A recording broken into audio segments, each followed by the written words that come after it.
आज के लेक्चर में हम स्टडी करेंगे न्यूक्लियर साइज और nuclear density.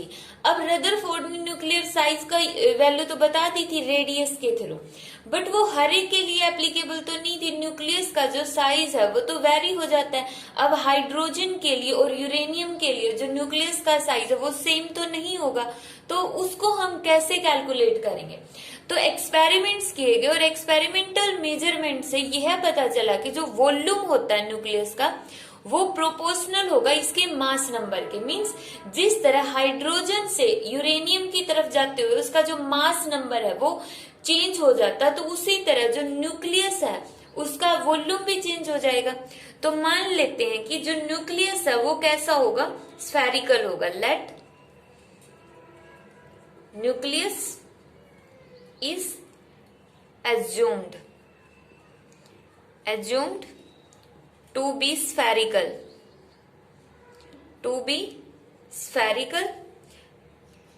then its volume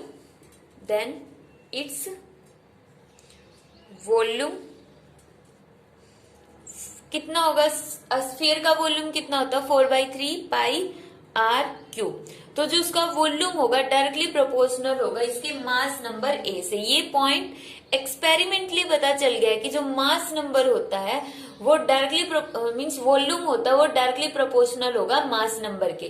क्यों? क्योंकि देखो न्यूक्लियस है, न्यूक्लियस में क्या होते हैं, न्यूट्रॉन और प्रोटॉन होते हैं, और मास नंबर भी किसका एडिशन होता है, मास नंबर भी न्यूट्रॉन और प्रोटॉन का होगा। तो जितने ज्यादा न्यूट्रॉन और प्रोटॉन होंगे वो उतना ही स्पेस लेंगे। तो इसीलिए हमने बोला कि जो न्यूक्लियस का वॉल्यूम होगा वो डायरेक्टली प्रोपोर्शनल होगा मास नंबर के। अब यहां से हम आर क्यूब को, ये कांस्टेंट है 4/3 और पाई कांस्टेंट है तो प्रोपोर्शनलिटी के सैंपल में ही इंक्लूड कर लेते हैं। अब यहाँ पे 3 है, 3 पावर को इस साइड लेकर जाएंगे तो कितना हो जाएगा, a की पावर 1/3। आर प्रोपोर्शनैलिटी का सैंपल हटाएंगे तो आर नोट a की पावर 1/3 ये आ गया यहाँ पे। अब यहाँ पे आर नोट क्या है, आर नोट कांस्टेंट है, इंपीरिकल कांस्टेंट। कौन सा कांस्टेंट है ये, यहाँ पे वर्ड ऐड कर लेना, इंपीरिकल कांस्टेंट जिसकी वैल्यू फिक्स है। क्योंकि देखो जो साइज होगा उसकी एक वैल्यू तो फिक्स होगी ना, वो वैल्यू इन्होंने फिक्स कितनी दे दी 1.2 इंटू 10⁻⁻15 मीटर। जो रदरफोर्ड ने बताया था कि जो न्यूक्लियस का साइज होता है, जो रदरफोर्ड ने कैलकुलेट किया था डिस्टेंस ऑफ क्लोजेस्ट अप्रोच में, वहां पे उसकी इतनी वैल्यूज ने कैलकुलेट कर दी थी, वो तो मतलब फिक्स है ही। उसके बाद कितना चेंज होगा जब हम एक एलिमेंट से दूसरे एलिमेंट की तरफ जाते, ए के अकॉर्डिंग चेंज होगा। तो ये वाला फैक्टर प्लस में और आ गया अब न्यूक्लियर साइज के अंदर। यहाँ पे आर नोट की वैल्यू ये फिक्स होगी, ये याद रखनी है। और अब इसके ऊपर बेसिक न्यूमेरिकल देखते हैं।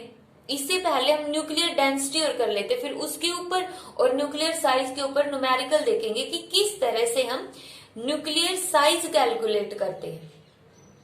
नेक्स्ट टॉपिक है न्यूक्लियर डेंसिटी। न्यूक्लियर डेंसिटी, अब डेंसिटी जो वर्ड होता है इसका मीनिंग क्या होता है, मास पर यूनिट वॉल्यूम। अब हम बात कर रहे हैं न्यूक्लियर डेंसिटी की। न्यूक्लियर डेंसिटी मींस मास होगा वो भी न्यूक्लियस का और वॉल्यूम होगा वो भी न्यूक्लियस का होगा। तो यहाँ पे हम डेंसिटी कैलकुलेट करते हैं। डेंसिटी मास ऑफ न्यूक्लियस किसके इक्वल होगा, मास ऑफ न्यूक्लियस होगा। अब जो न्यूक्लियस का मास उसके अंदर मींस क्या क्या है, न्यूट्रॉन भी है और प्रोटॉन भी है। अब न्यूक्लियस के अंदर जो न्यूट्रॉन और प्रोटॉन होंगे जिनको हम क्या बोलते हैं, न्यूक्लियॉन बोलते हैं, न्यूक्लियॉन्स बोलते हैं। अब टोटल नंबर ऑफ न्यूक्लियॉन्स कितने होते हैं, ए जो किसके इक्वल होगा, number of neutron plus number of proton.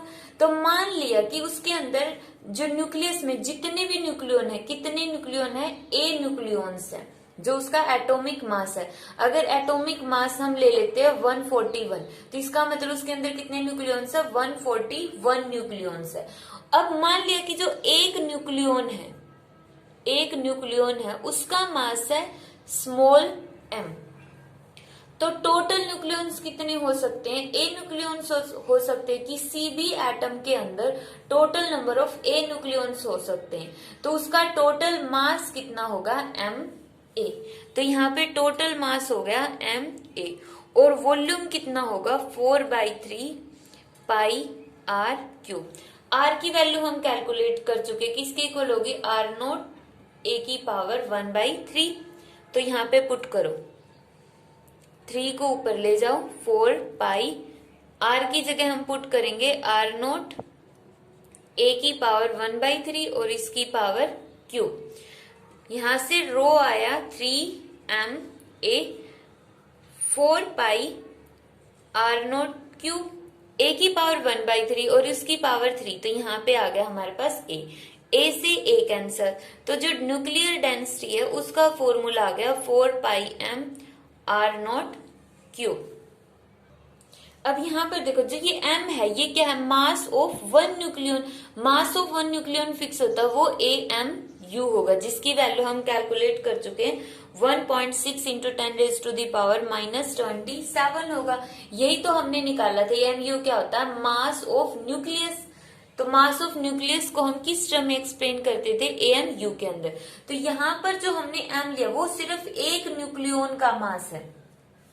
तो यहाँ पे वैल्यू पुट करो 1.6 इंटू 10⁻⁻27 डिवाइड बाई 4। यहाँ पे पाई आएगा, पाई क्योंकि पाई है ना। तो 3.14 और आर नोट की वैल्यू 1.2 इंटू 10⁻⁻15 की क्यूब। जब हम इसको सोल्व करेंगे तो आएगा 2.29 इंटू 10⁻17 किलोग्राम पर मीटर क्यूब।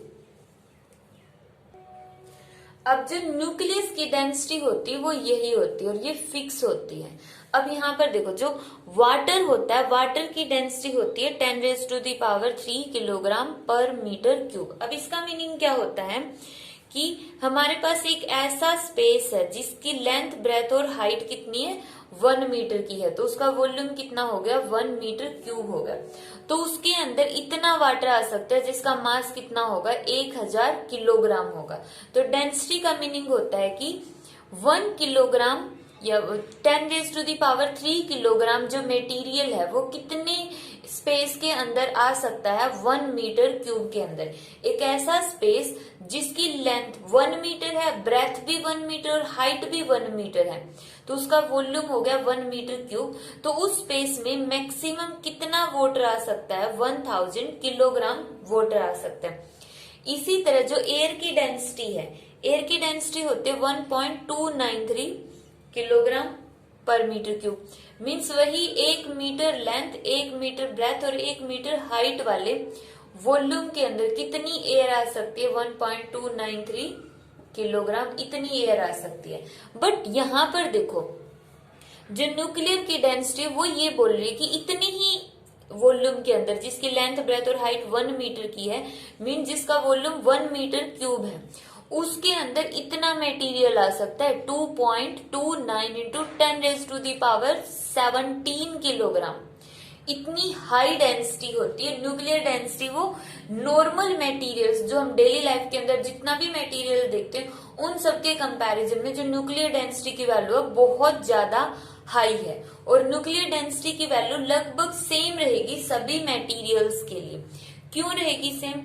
जब हम हाइड्रोजन के लिए और यूरेनियम के लिए देखेंगे क्या दोनों की न्यूक्लियर डेंसिटी सेम है? तो बिल्कुल सेम है। क्यों? क्योंकि अगर हम डेंसिटी की डेफिनेशन देखें तो क्या होता है मास पर यूनिट वॉल्यूम। अब यहाँ पर इसका मास बढ़ रहा है बट वॉल्यूम भी तो बढ़ रहा है। अगर मास बढ़ेगा तो वॉल्यूम बढ़ेगा, दोनों चीजें बढ़ गई तो ओवरऑल ये टर्म क्या रह जाएगी, कांस्टेंट रह जाएगी। अब हम इन दोनों टर्म्स का जो न्यूक्लियर साइज है और न्यूक्लियर डेंसिटी है इनका न्यूमेरिकल में देखते हैं कि न्यूमेरिकल में कैसे यूज होता है। तो न्यूमेरिकल होगा obtained approximate ratio of nuclear radii these two element, what is approximate ratio of their nuclear density। सबसे पहले हम रेशियो निकालते हैं न्यूक्लियाई का। मान लिया जो आयरन की न्यूक्लियाई का रेडियस है वो कितनी है R1 है और जो यूरेनियम की न्यूक्लियाई है वो उसकी वैल्यू है R2। तो अब हमें पता है R का फॉर्मूला क्या होता है, R नोट A की पावर 1/3। तो R1 is equal to R naught A कितना है यहाँ पे 56, तो 56 की पावर 1/3 और R2 कितना है, R0 A की पावर 238 और इसकी पावर 1/3। तो दोनों का रेशियो निकालना है तो डिवाइड करो इससे, ये वाली टर्म कैंसिल। तो यहाँ पे कितना आ गया 56 डिवाइड बाई 238 और उसकी पावर 1/3। अब देखो अगर ब्रैकेट के अंदर ये होता ना 1/8 और उसकी पावर 1/3, तो इसको हम कैसे सोल्व करते, 1/8 का मतलब क्या होता है 2 की पावर 3 और उसकी पावर 1/3, मीन्स 1/2 की पावर 3 और इसकी पावर 1/3, 3 से 3 कैंसिल और 1/2 आ जाता। बट अब यहाँ पर जो टर्म है ना इसको हम चलो शॉर्ट करके देख लेते, कैंसिल करो 28 और यहाँ पे 2 से कैंसिल करेंगे तो 119। तो यहाँ पे आ गया 28 डिवाइड बाई 119। अब ये इससे आगे सोल्व होगा नहीं, तो हम एग्जाम में यहीं तक छोड़ देंगे कि जो न्यूक्लियाई का रेशियो है वो इतना आ गया, क्योंकि इसके बाद हमें नहीं पता कि इसको हम सॉल्व करेंगे, वो कैलकुलेशन बहुत लेंथी हो जाएगी, तो इसको हम यहीं पे छोड़ देंगे। और अगर इस तरह से बन जाता है कि जिसको हम सॉल्व कर सकते हैं, तो उसके लिए हमें पूरा सॉल्व करना पड़ेगा। जैसे यहाँ पे 8 हो गया, अगर 8 की बजाय यहाँ पे 27 भी होता और उसकी पावर 1/3 होती, तो हम कैसे लिख देते 3 की पावर 3 और 1/3, फिर 3 से 3 कैंसिल, आंसर आ जाता 1/3। बट यहाँ पे इसको हम आगे सोल्व नहीं करेंगे और इसको यहीं पे छोड़ देंगे। नेक्स्ट इन्होंने कहा कि approximate ratio of their nuclear density. Nuclear density, अब हमें पता है कि डेंसिटी की वैल्यू तो क्या होती है, सभी के लिए सेम होती है, तो डेंसिटी की वैल्यू दोनों के लिए कितनी होगी, सेम होगी, तो यहाँ पर आ जाएगा 1 कैसे है, ऊपर भी डेंसिटी की वैल्यू 2.29 इंटू 10⁻17 और नीचे भी 2.29 इंटू 10⁻17 कैंसल आउट होकर न्यूक्लियर की डेंसिटी आ गई, डेंसिटीज का रेशियो आ गया 1। तो इस तरह से हम न्यूक्लियर साइज और न्यूक्लियर डेंसिटी के न्यूमेरिकल सॉल्व करेंगे।